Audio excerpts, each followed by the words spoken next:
Allez, de retour au Silver Bowl ici à Beaucouzé pour la deuxième manche de cette finale. Alors vous l'avez vu précédemment, Daria Payot qui a été largement dominée par ce jeune Suédois, 258 à 204. Maintenant tout l'enjeu, Hélène, c'est cette deuxième manche. Est-ce que la Polonaise va avoir les ressources pour revenir dans cette finale? On va voir ça tout de suite. Voilà, l'arbitre Philippe Sionville est revenu, il a mis les scores à jour, donc tout est reparti à 0 et c'est d'ailleurs Karl Eklund, Hélène, qui attaque cette deuxième manche. Oui, Daria va-t-elle parvenir à trouver une solution sur la piste de gauche qui lui a posé quelques problèmes?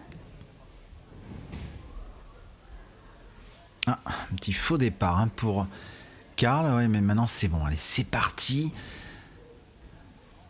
Cette deuxième manche s'annonce très intéressante, je pense. Il y a un petit souci, Karl, ouais. Il y a eu un petit bruit. C'est les joueurs qui sont éliminés, qui sont tout près des pistes. Et je crois qu'il y a quelqu'un qui l'a gêné, mais là, ça a l'air d'être bon. Allez, c'est bon, c'est parti pour Karl, frame numéro 1. Il attaque très très fort, Hélène, avec ce premier strike. Et il met peut-être d'entrée de jeu la pression à Daria. Avec toujours le choix d'une ligne de jeu à gauche. Et oui, il joue en backup, vous le savez, comme une boule de gaucher, c'est peut-être un avantage, parce que là, le village est bien détruit à droite, comme on dit. Il va falloir toute l'expérience de Daria pour pouvoir s'adapter. Elle lui répond parfaitement avec ce strike. Elle est vraiment montée, on le voit avec cette caméra. Sa ligne de jeu est beaucoup plus haute. Et elle a le sourire, c'est de bon augure pour cette deuxième manche. Et quel strike, Hélène! Oui, vraiment très très bien joué. Et donc elle poursuit sur la deuxième frame, avec peut-être un doublé. Et elle joue avec deux boules différentes, vous l'avez vu. Allez, c'est parti. Une quille qui reste debout. Bon, normalement pas de difficulté sur un spare comme ça. Ouais, normalement non, Hélène. Et elle laisse la quille 4 avec une boule qui était un petit peu serrée. On revoit ses réactions à Daria. Mais bon, ça va.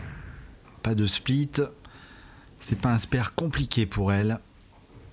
Ça devrait être une formalité.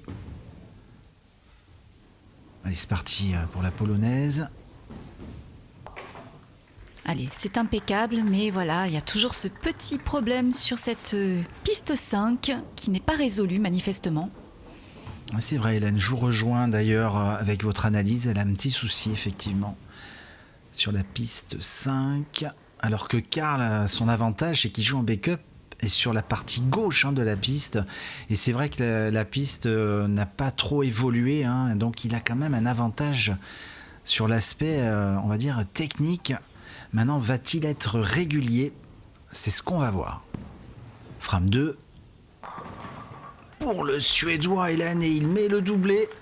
Il est bien parti, Karl Eklund, et il sait qu'il faut mettre la pression sur Daria d'entrée pour pouvoir peut-être la déstabiliser. En tout cas, il a mis une super boule encore. Il cherche son calme en tout cas. Il cherche à se détendre.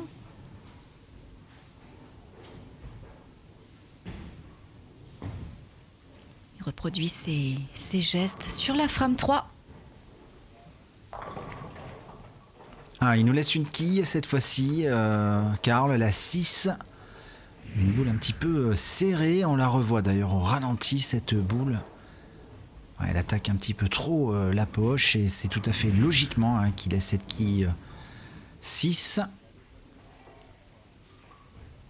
Ce jeune joueur de 15 ans, je vous rappelle qu'il a gagné le titre de champion d'Europe en équipe à Tilburg. Et qu'il a très très bien joué sur cette tournée. Voilà, le spare est dans la poche. Une finale, une deuxième manche, Hélène, de cette finale qui s'annonce assez crispante, parce que pour le moment on ne voit pas trop lequel des deux va pouvoir l'emporter. Et Daria va peut-être refaire un strike sur cette piste 6. Elle l'avait fait d'ailleurs sur la frame numéro 1. Allez, c'est parti. Et sur cette piste-là, il n'y a aucun souci pour Daria. C'est un strike parfaitement réussi. Avec une super boule, hein, on l'a vu. Regardez, on la revoit, cette boule au ralenti, une boule qui a beaucoup de révolution. Et c'est un strike pleine poche. Et c'est vrai, Hélène, sur la piste 5, elle a du mal, Daria. Alors va-t-elle le faire? Elle continue, elle insiste avec cette boule un petit peu bleu nuit. Et elle a eu du mal tout à l'heure, elle a laissé une quille. On va voir si elle va pouvoir doubler.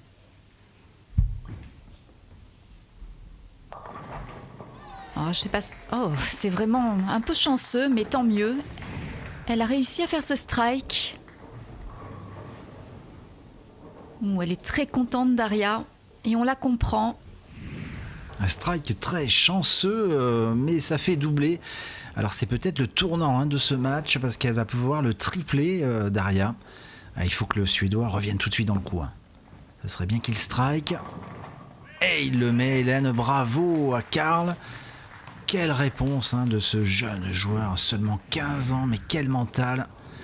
Et avec cette technique très particulière, moi franchement ça fait des années que je suis le bowling international et je n'ai jamais vu un jeune joueur avec autant de talent. Il sait vraiment tout faire. Et là il a la possibilité de doubler et de revenir. C'est une finale très serrée pour le moment, Hélène. Et oui, en fonction de son partenaire de jeu, il se met ou à gauche ou à droite. Et c'est un sacré avantage. Il laisse la quille 7. Ouais, j'ai eu du mal à le voir parce qu'il était devant la caméra. D'ailleurs, il va falloir la remettre. Je pense qu'elle est despotée, la quille. Et Karl, il le voyait, le strike. Regardez sa réaction. Ouais, il y croyait. Et même, j'ai vu son papa là-bas, son coach également, qui a été surpris que cette quille 7 reste sur la piste. Il attend calmement, parce que quand il y a un petit incident comme ça mécanique, on va en profiter pour la revoir, cette boule. Regardez bien l'angle. Et oui, l'angle n'était pas nécessaire, suffisant pour enlever cette quille 7. C'est peut-être le tournant du match, Hélène, parce que si Daria arrive à tripler, elle passe nettement devant. Allez, on va voir s'il reste bien mobilisé. En tout cas, il lui faut le spare.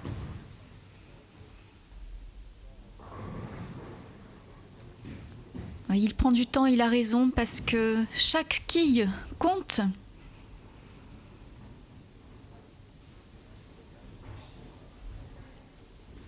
Et là, il joue de la façon la plus classique. La partie droite de la piste, moi, ça m'impressionne, ça, Hélène.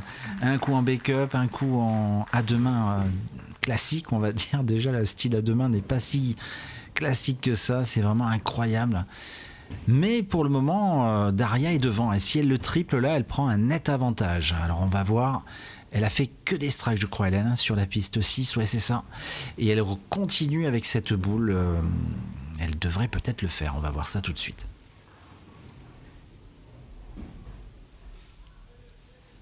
Daria semble un petit peu stressée. Magnifique, c'est donc un triplé à l'actif de Daria. Elle est bien partie, elle veut gagner ce titre. Elle est bien motivée et là on la revoit avec un angle différent, une boule parfaite. Ouais, un strike parfait et triplé effectivement, Hélène. Et là attention, parce que si elle le quadruple, parce que là vous le savez, dans le triplé n'est pas déjà totalement comptabilisé, en plus il n'y a pas les 8 quilles, donc elle est nettement devant, et si elle le fait là, elle prend une sacrée option pour le titre.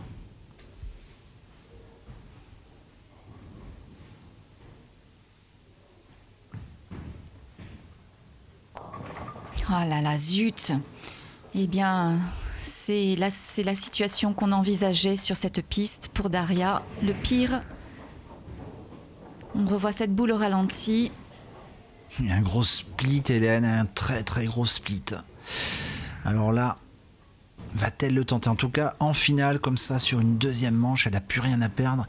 Il vaut mieux le tenter parce que Karl, malheureusement, va pouvoir revenir du coup. Elle est bien capable de le faire, on va voir ça. Allez, c'est parti. Elle l'a tenté, dommage, cette boule qui est arrivée légèrement à gauche. Et c'était ça, c'était l'esprit, c'était exactement là qu'il fallait jouer, mais il fallait toucher les 2 quilles.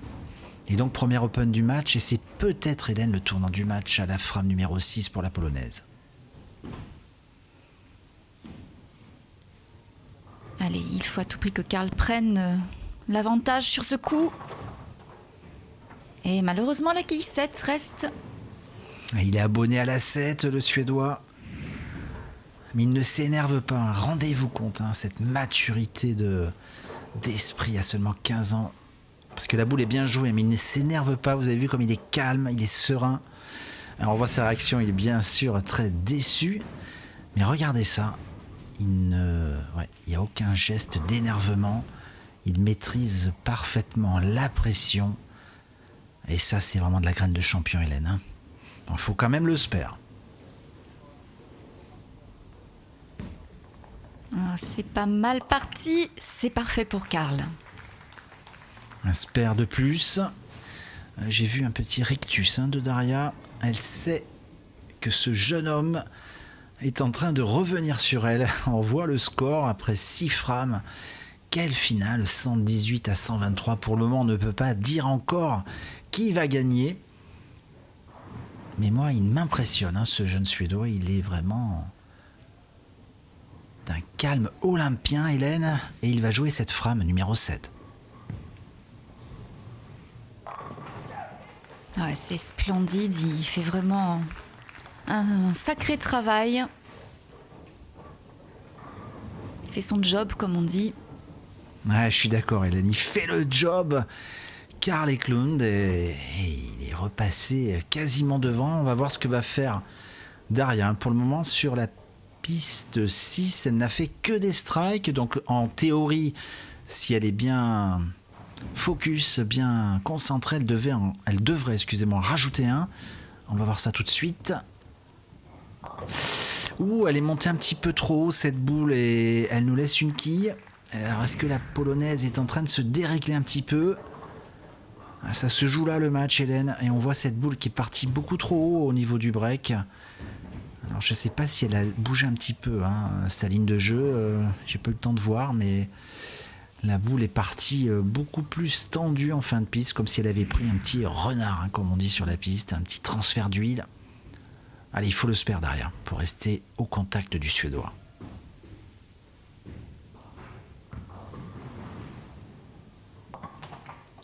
Super spare. Et il faut continuer comme ça parce que, on peut quand même imaginer qu'à ce stade du nombre de parties, forcément, il y ait des petits renards sur la piste.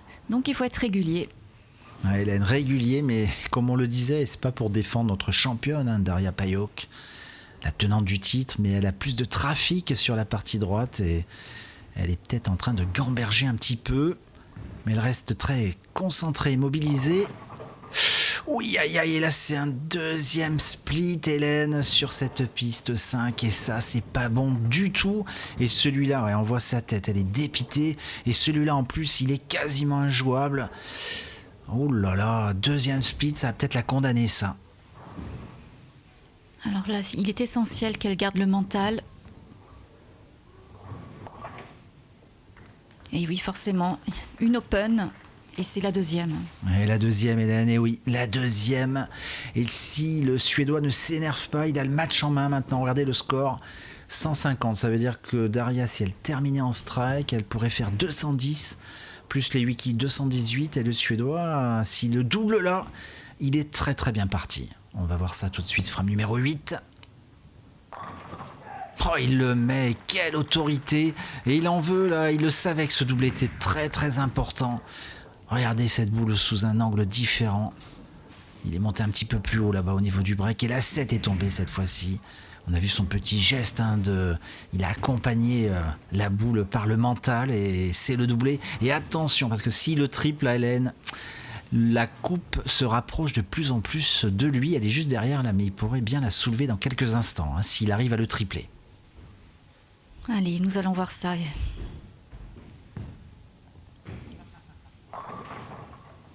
Et c'est encore la quille 7 qui reste au fond. Il a pris un abonnement à la 7. Ce n'est pas un nouveau forfait de téléphone, je vous rassure, mais attention Karl, il ne faut pas la rater parce que là, si la Polonaise arrive à terminer en strike, elle pourrait lui mettre un peu la pression. Elle parle avec son petit ami d'ailleurs, Daria. Et Karl, il n'a pas raté une fois, la 7, ça devrait être une formalité. Eh ouais, pas de souci. Il tient bien cette finale du haut de ses 15 ans, c'est vraiment incroyable. C'est la première fois qu'il passe en finale télé et quel mental. Il ne lâche rien Hélène et je le vois bien parti. Alors de toute façon Daria, il va falloir qu'elle enchaîne les strikes maintenant, sinon elle sait ce que ça veut dire, c'est les vestiaires. Et oui, c'est ça, exactement. Et il est grand temps de trouver la solution.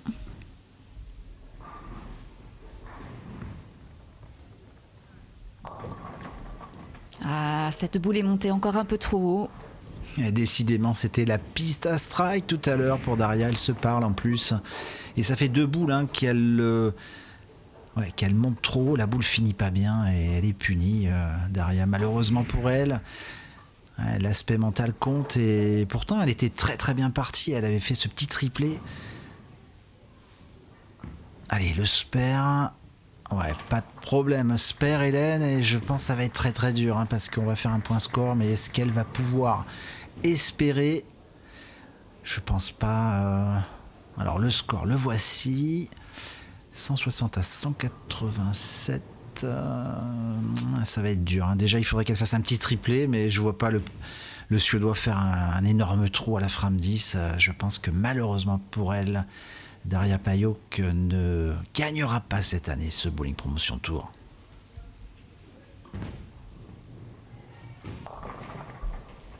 Ah, c'est dommage, avec un peu de chance, la dernière quille aurait pu tomber aussi. Oui, manifestement, la seconde place attend Daria. Elle n'y est plus, la Polonaise, elle sait que c'est fini. Elle a failli le rater d'ailleurs, ce spare, mais elle va avoir une extra ball.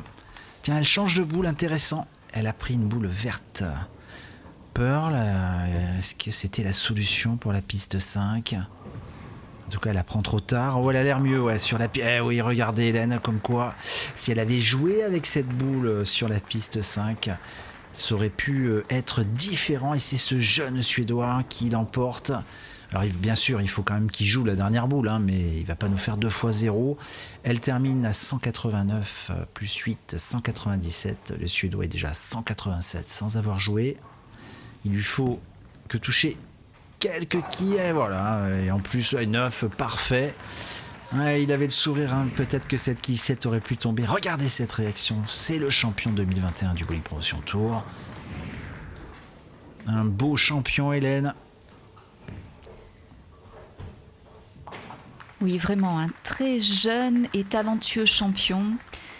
Et on pourra dire que cette dernière édition nous aura fait connaître un joueur d'exception. Allez, la dernière boule, et voilà, il termine à 216. Alors restez bien avec nous parce qu'à suivre les interviews avec Olivier Caillé et Matt McNeil. Ça a été un plaisir Hélène de vous accompagner pendant ce tour. 216 à 197 et on vous dit à très vite pour la 13e édition. À très vite, avec plaisir.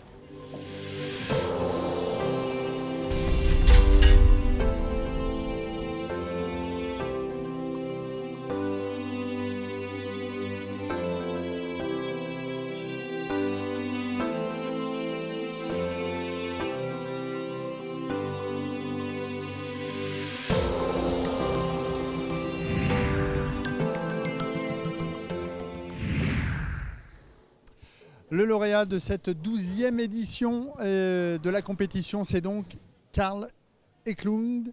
Karl, congratulations. How does it feel to win this tournament? It feels amazing, but it's kind of hard to stand up right now. Oui, c'est incroyable, mais on a du mal à réaliser encore. Daria, you were the last winner of this tournament. How does it feel to get beaten by a young guy of 15 years old? Qu'est-ce que ça fait d'être battu par un jeune joueur de 15 ans? It doesn't matter who beat me. It's never fun to lose, you know. Carl Gray, and I don't think I had a chance to win in this match. what didn't work for you in this game? The fact that there was 8 people playing before me on my right of the lane, I felt like there was no chance for me to score high. C'était compliqué de scorer parce qu'il y a eu beaucoup de joueurs avant sur cette lane. Thank you very much, both of you. Thank you.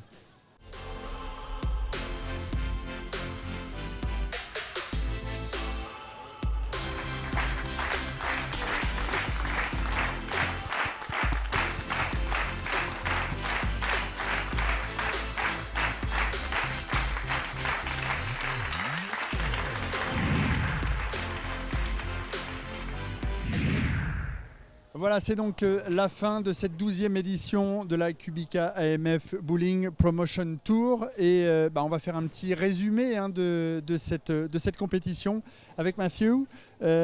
Matthew, what do you think of the competition? Well, I think it's pretty amazing.